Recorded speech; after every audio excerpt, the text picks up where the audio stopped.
Hi, everyone, and welcome to week 3 of the Connected Parenting podcast.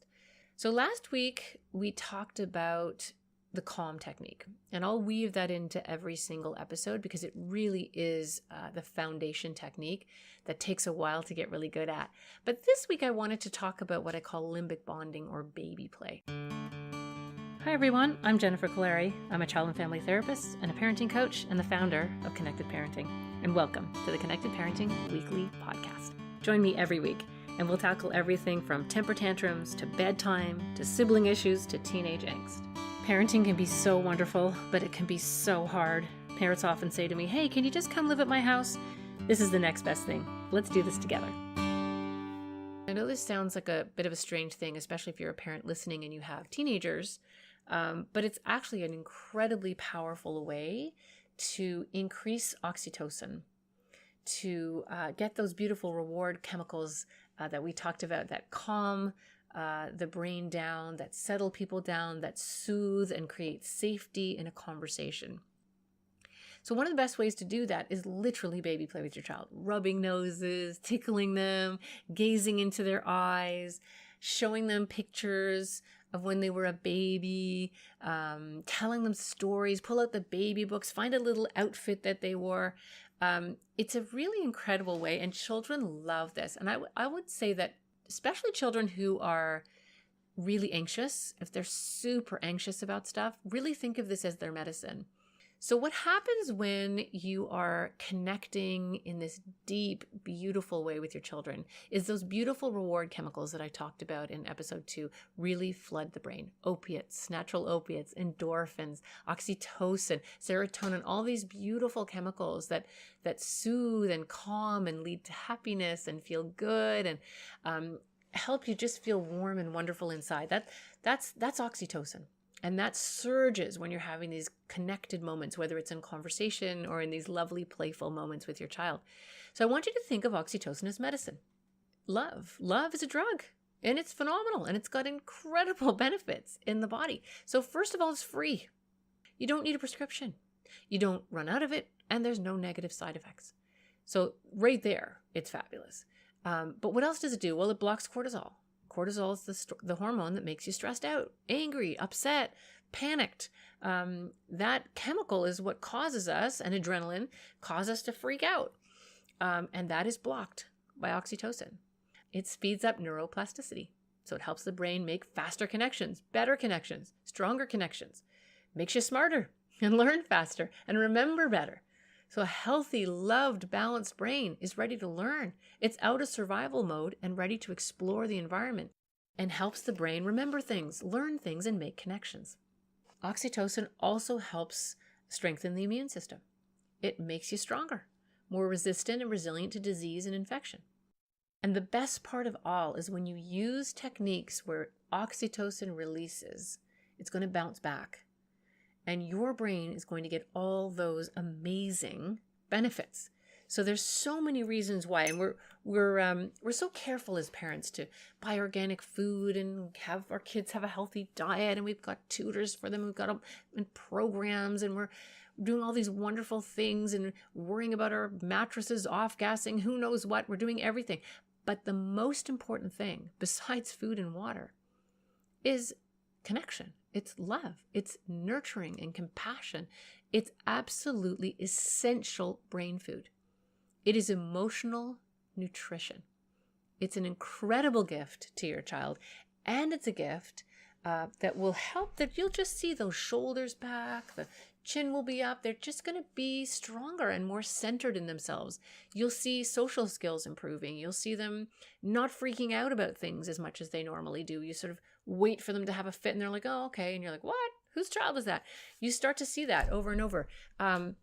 I want to stress, I know this goes back to last week's podcast. So for anyone who's sort of just joining, you really should listen to week 1 and week 2. It's sort of build the podcasts for now will build on each other. And then eventually we'll just run through different parenting struggles and things that parents have to deal with their children. The calm technique is fantastic for de-escalating your child, helping your child not be so scared in a moment. It busts a tantrum like nothing I've ever seen, but that's just the bonus. That's only the bonus. The real benefits of the calm technique and the connected parenting method is that over time, it builds emotional organization and resilience. It just builds stronger, happier kids who take healthy risks, who can handle some of the bumps that life throws at them. So it's really important to understand that this is essential. It's really worth committing to, and it's a really important brain builder for your child. Now, if there's people listening today and they've got teenagers and they think, oh, this isn't for me, my teenager would not want this, you'd be very surprised. They would, and they do. They often really love it. And I'll get to some of the reasons behind that in a second. But I'll tell you a funny story. I was doing a workshop for a group of teachers. It was actually a 2-day workshop. And I sort of talked about mirroring, and I had walked everybody through the kind of basics. And now I was talking about baby play. And a woman in the audience kind of started laughing. I said, "What's so funny?" She said, "Well, my kid's a goth, so he's going to puke on me if I try to do baby play with him. And it's completely weird and I would never do it." And I sort of been recommending this for so long as a really important way to reconnect with your kids, even your really troubled or angry kids, actually, especially them, that I told her to go home and try it. And I said to her, "What do you have to lose?" And she said, "Well, not much. We're barely talking. So, okay, I'll go home and try it." So I came back the next day and she came running up to me and said, "You will not believe how this went last night." And she said she came home, she opened the door, she walked in, and there was her son, I don't know, 15 or 16, all dressed in his goth wear, foot up on the coffee table, swearing, playing video games. And she would normally come in and say, "What are you doing with your boots on the coffee table, and turn that down? I don't understand why you guys talk to each other that way." And he'd say, "Shut up, you're so mean, leave me alone, I'm trying to do this, get out." And she'd say, "Have you done your homework? And what about the day?" And they'd fight. That would be how the night would go. And they'd been like this for a very, very long time. And the connection was really quite strained, if not broken at that point. And she decided to try this. She was going to try the baby play. So she came in and she said, "You know what? I know you're a goth, but you're the cutest little goth in the whole world, and you're my little goth." And she started tickling him. And doesn't he absolutely go with it? He just kind of threw his Doc Martens in the air, and they just had this moment. And then they were like, "Oh my gosh, no, what? Because that's really weird. That's not how we normally are with each other." And it got very strange for a second. And she went away really surprised because she really thought he would, "Get off me," and what are you doing? And that's not what happened. And she said they went on to have maybe the best night that they'd had in months and months and months. And she'd long stopped tucking him in at night. She'd long stopped, having a moment with him before it was time for bed. And she was walking past his room, and she heard, "Mommy, will you come tuck me in?" And she couldn't believe it. She could not believe it. She went in, she pulled the blankets up, they rubbed noses, they had this moment, and she was flabbergasted. She didn't even want to breathe in that moment. She could not believe that this was happening. She walked out of the room, she closed the door, she slid down the wall, and she burst into tears because she had wanted that for years from her child. And there it was in this moment, and she almost didn't do it. Now, often it will work that way. It really is astonishingly powerful. But, sometimes kids especially older kids, will be like, "Oh my God, what are you doing?" And then I don't want parents to go, "Oh, you know what? I hope you have a teenager one day and they reject you and you can see how it feels." Just be neutral. Just be like, "You know what? I know you're 15 and I forget sometimes, but you're still my baby," and walk out. Don't be negative. Don't be sarcastic. Don't try to make them feel guilty. Just walk away. Most of the time, if not every time. Maybe not that day, but maybe the next day or maybe an hour later, they'll come up to you. You'll get a little bump. You'll get a little hand over the shoulder. There'll be a connector. There'll be a moment, and you'll know that that's why. And what's so important about this baby play or limbic bonding is I want people to really understand that this is brain food. This is medicine. This is what they need. And especially for kids who are super anxious or for children who really act out, especially the kids who act out, they spend a lot of time being yucky, getting in trouble. No, you're mean. I hate you. They do a lot of that. And we get frustrated as parents and we can't help it. But that sort of frays the bond a little bit. It has nothing to do with how much you love your child. It has everything to do with how exhausting and frustrating it is to be on the receiving end of a really challenging, strong-willed child, or a super anxious child, or any child who just doesn't want to do what you want because they'd rather keep playing. Just moving them through the day is exhausting enough. So for kids who are super yucky and difficult a lot of the time, you'll often see they get extra clingy, especially at night or when it's time to leave them. And you'll think to yourself, well, they're so mean to me the rest of the time. Why do they care now? But it's because they don't feel lovable. It's not that they don't feel loved. They don't feel lovable. And they don't feel that that bond will be strong enough to hold while you're away from them because they've been so yucky. So the baby play is actually really critical. It's how you reactivate that bond. It's how you strengthen that bond. And I always say to parents, the child that you least feel like doing this with is the child who needs it the most. The other kids it's easy to do with is the ones that you're like, oh great, here he comes, what now? Those are the kids who really need this baby play. They are the ones who really need the bond to be strengthened. And what's difficult is it's often what you don't feel like doing. You think they don't deserve it. They've been so mean. They've been so horrible. Why am I going to turn around and be nice to them? But that's their medicine. That's their medicine. And without that, they're going to feel less lovable. And as they feel less lovable, they're going to be more vulnerable. And they're going to feel that when you get angry with them and you're trying to set limits with them, that you're actually injuring them. Those are the kinds of kids that they feel hurt when you take something away, even though they've deliberately done something really inappropriate. That bond needs to be strong enough so that when there are consequences, they don't feel like injuries. And that's why often these kids become what I call consequence resistant. They're often the kinds of kids that are like, you know what, I don't care, take it away, I don't care. And we tend to sort of lock in as parents and do, oh really, you don't care? Well, you're going to care if I take this away, and you're going to care if you have to go to bed at 6 o'clock, and you're going to care if I take this out of your room and that out of your room. You end up in this crazy battle where it's just a battle of wills and it goes nowhere. Well, it goes up. It goes into an escalation, a state of absolute escalation, usually. And often those kids are what I call face savers. They are going to be upset about the consequence. They are going to be feeling it, but they're not going to show you.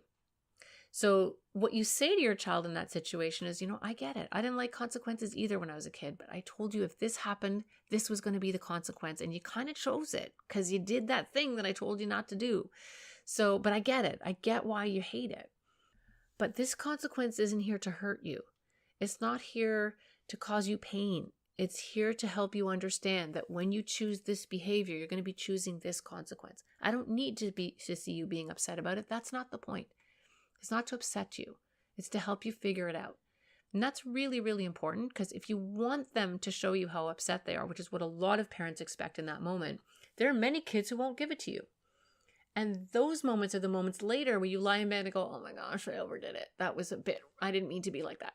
And that's when we're reacting to our children instead of responding to our children. I'll talk about the brain just for a few minutes. It seems like it's off topic, but it's actually not. When the brain is limbically charged, when the prefrontal cortex, the part of the brain that regulates, organizes, prioritizes, inhibits, that's the frontal lobe. That's the part of the brain that does that executive functioning. Oh, I'd really like to say this to that person, but I don't want to get fired. It's our inhibitor. It's the part of our brain that's putting the brakes on our behaviors all the time. And the limbic brain is the part of the brain that freaks out. No, give me that. I want that. I want that whole cake. I need that now. You're mean. It just freaks out. And it's designed to keep us alive. It's designed to protect us in dangerous situations. But more often than not in our modern world, if you're lucky enough, is it really just goes off over things like this. And the midbrain or the limbic brain has the ability to override the thinking brain. It can basically take it offline. And that's why you get so mad. And then later you're like, oh my gosh, why did I do that? Why did I say that? I know better. And I've read all these parenting books. Why can't I access that when I'm angry? And that's why. And that's also why your children can't stop on a dime with their behavior when they are limbically charged. So the calm technique in the background and the baby play in the background is really important. So if you have a child that's really, really anxious, like afraid at birthday parties and won't sleep in their bed at night and terrified of something they saw on TV and they can't get it out of their head. Or if you have a child that's angry all the time and, no, you can't sit there and that's my chair. And, and often both of those children are anxious.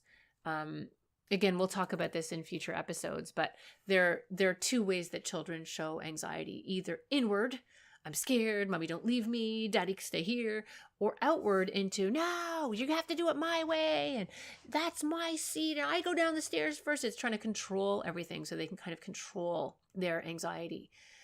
So the background technique of mirroring as much as you can to de-escalate, but also just conversationally, just kind of chit-chatting with your kids and really getting in there. And I talked a lot about that in episode 2. And really adding the baby play. So if you have kids who are really quite behavioral, I want you to think of this as their medicine, and they need a dose every day, 10 to 15 minutes, uninterrupted, no parenting lessons in there, no let's talk about today, like just purely connected with your child. And if there's 2 parents in the home and both of you can do it, even better. It's powerful, powerful, powerful medicine. So a couple questions that people often ask is, well, if I do all this baby play, aren't I going to turn my kid into a baby? Aren't they going to regress? Aren't they going to, expect this all the time? And the absolute opposite is true. When you fill them up this way, tending to the bond and soothing them and connecting with them in this way, they get stronger from the inside out. They won't need you to do it all the time. They'll be fine. And same with the mirroring. They won't need people to follow them around mirroring. They only need you to do it. They only need the connection from you. That strengthens them from the inside out, thickening that skin so they can go out into the world. And when somebody yells at them or screams at them, they're like, what's with them? Instead of coming home absolutely devastated. So in a way, it's an incredible way to help your kids deal with the difficult stuff that goes on in the world, which happens every day, and there's nothing you can do about it. You can't fix it. You can't solve every problem. You can't fix every bump in that road, but you can help them develop the tools to handle those bumps on their own. Thanks for listening, and join me next week where the topic will be parenting with brains. Find out what it means to be the architect of your children's brain. Hi, I'm Barrett Kaleri from Connected Parenting. I hope you enjoyed our podcast, and don't forget to check us out on the web at connectedparenting.com and like us and follow us on Facebook.